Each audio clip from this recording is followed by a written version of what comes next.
दोस्तों, सरकारी नौकरी करने वाला हर एम्प्लॉय यही चाहता है कि रिटायरमेंट के बाद उसकी आय का स्रोत बना रहे ताकि उसका भविष्य सुरक्षित रहे। इसलिए सभी एम्प्लॉय पेंशन की सुविधा लेते हैं। आज के समय में जो भी सरकारी नौकरी से रिटायर हो गए हैं, उनको दो तरह की पेंशन मिलती है। पहला ओपीएस यानी कि ओल्ड पेंशन स्कीम या पुरानी पेंशन स्कीम। दूसरा एनपीएस यानी कि न्यू पेंशन स्कीम या नई पेंशन स्कीम।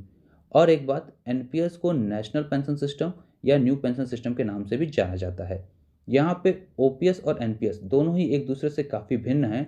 ओपीएस यानी कि पुरानी पेंशन सिर्फ उन्हीं के लिए है जो गवर्नमेंट एम्प्लॉयज़ की नियुक्ति 1 जनवरी 2004 से पहले की है, और 1 जनवरी 2004 या इसके बाद नियुक्ति पाने वाले सभी गवर्नमेंट एम्प्लॉयज़ के लिए एनपीएस ही है। एक इम्पॉर्टेंट बात, डिफेंस सेक्टर में एनपीएस नहीं है, वहाँ आज भी ओपीएस लागू है। इस वीडियो में मैं आपको कुछ बिंदुओं के माध्यम से एनपीएस और ओपीएस के बीच के अंतर को बताऊंगा, जिससे आप आसानी से समझ जाएंगे कि कौन सी पेंशन स्कीम ज़्यादा बेहतर और फ़ायदेमंद है। तो आगे बढ़ने से पहले दोस्तों, आपसे एक रिक्वेस्ट है कि ऐसी ही इन्फॉर्मेटिव वीडियोस के लिए हमारे चैनल को ज़रूर सब्सक्राइब करें। तो चलिए देखते हैं ओपीएस और एनपीएस के बीच के मेन डिफरेंसेस को। तो सबसे पहले बात करेंगे कटौती को लेकर के कि दोनों में क्या अंतर है।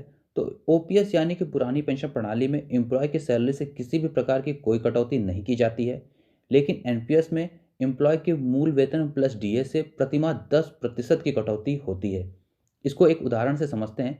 मान लीजिए एम्प्लॉय का मूल वेतन 45,000 है और डीए 5,000 है, तो उसकी कुल सैलरी हो गई 50,000। तो इसका एनपीएस के लिए 10% कटेगा, यानी कि एम्प्लॉय को प्रति माह 5,000 रुपये अपनी सैलरी से एनपीएस के लिए देने होंगे।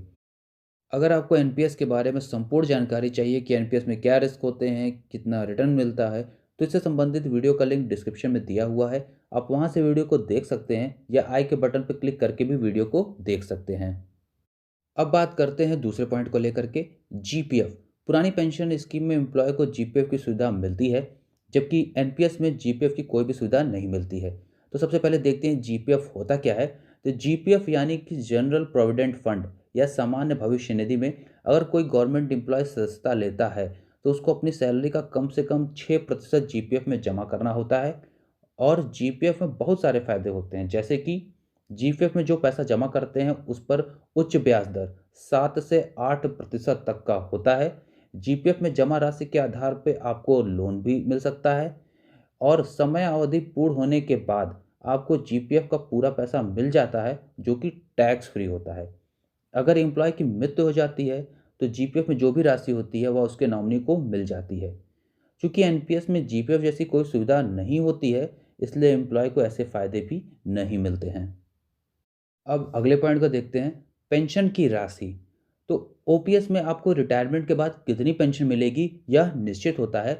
एम्प्लॉय को रिटायरमेंट के बाद उसके अंतिम मूल वेतन का 50% और उस समय के महंगाई भत्ते को मिलाकर पेंशन मिलती है।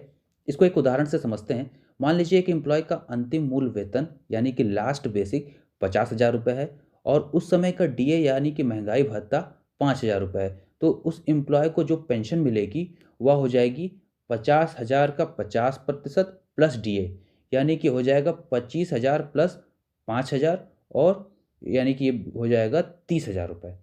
तो मतलब ओपीएस में उस एम्प्लॉय को प्रतिमाह 30,000 रुपये पेंशन मिलेगी। ओपीएस में यह भी सुविधा है कि ऊपर दिए गए फॉर्मूले पे जो मैंने आपको बताई है पेंशन राशि निकाल करके, अगर किसी एम्प्लॉय की पेंशन राशि 9,000 से कम आती है, मान लीजिए 6,000 आती है, 7,000 आती है, 8,000 आती है, फिर भी उस एम्प्लॉय को न्यूनतम पेंशन राशि 9,000 रुपये प्रति माह मिलेगी ही मिलेगी।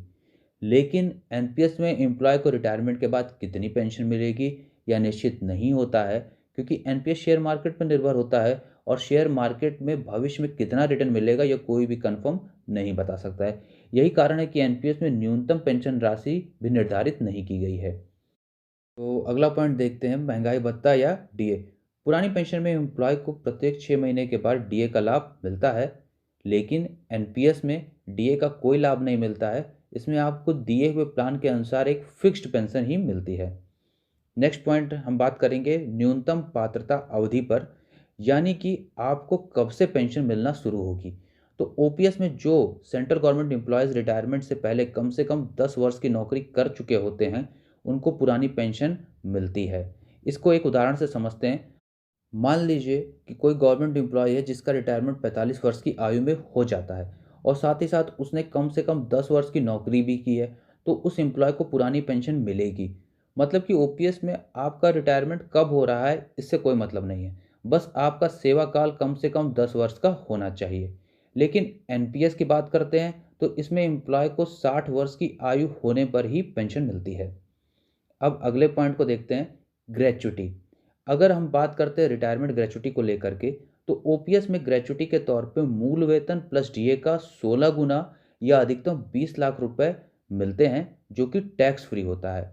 और अगर डेथ ग्रेच्युटी को लेकर बात करते हैं तो ओपीएस में सेवा काल के दौरान अगर किसी एम्प्लॉय की मृत्यु हो जाती है तो उसके नॉमिनी को वह राशि दे दी जाती है। नॉमिनी को यह राशि कितनी मिलेगी यह इस पर निर्भर करता है कि एम्प्लॉय ने कितने साल तक नौकरी की है। टेट ग्रेजुएटी में अधिकतम 20 लाख रुपए मिलते हैं। लेकिन अगर हम एनपीएस की बात करते हैं तो यहाँ पर ऐसी कोई भी सुविधा नहीं मिलती है। तो दोस्तों ये थे कुछ मुख्य अंतर ओपीएस और एनपीएस में। तो मुझे उम्मीद है कि आप अच्छे से समझ गए होंगे कि कौन सी पेंशन स्कीम आपके लिए ज़्यादा बेहतर और फ़ायदेमंद है। तो आपको वीडियो अच्छा लगा हो तो प्लीज़ इसे लाइक कीजिए, हमारे चैनल को सब्सक्राइब कीजिए और ऐसी ही इन्फॉर्मेटिव वीडियोज़ के लिए बेल आइकन ज़रूर दबाइए। तब तक के लिए धन्यवाद। जय हिंद।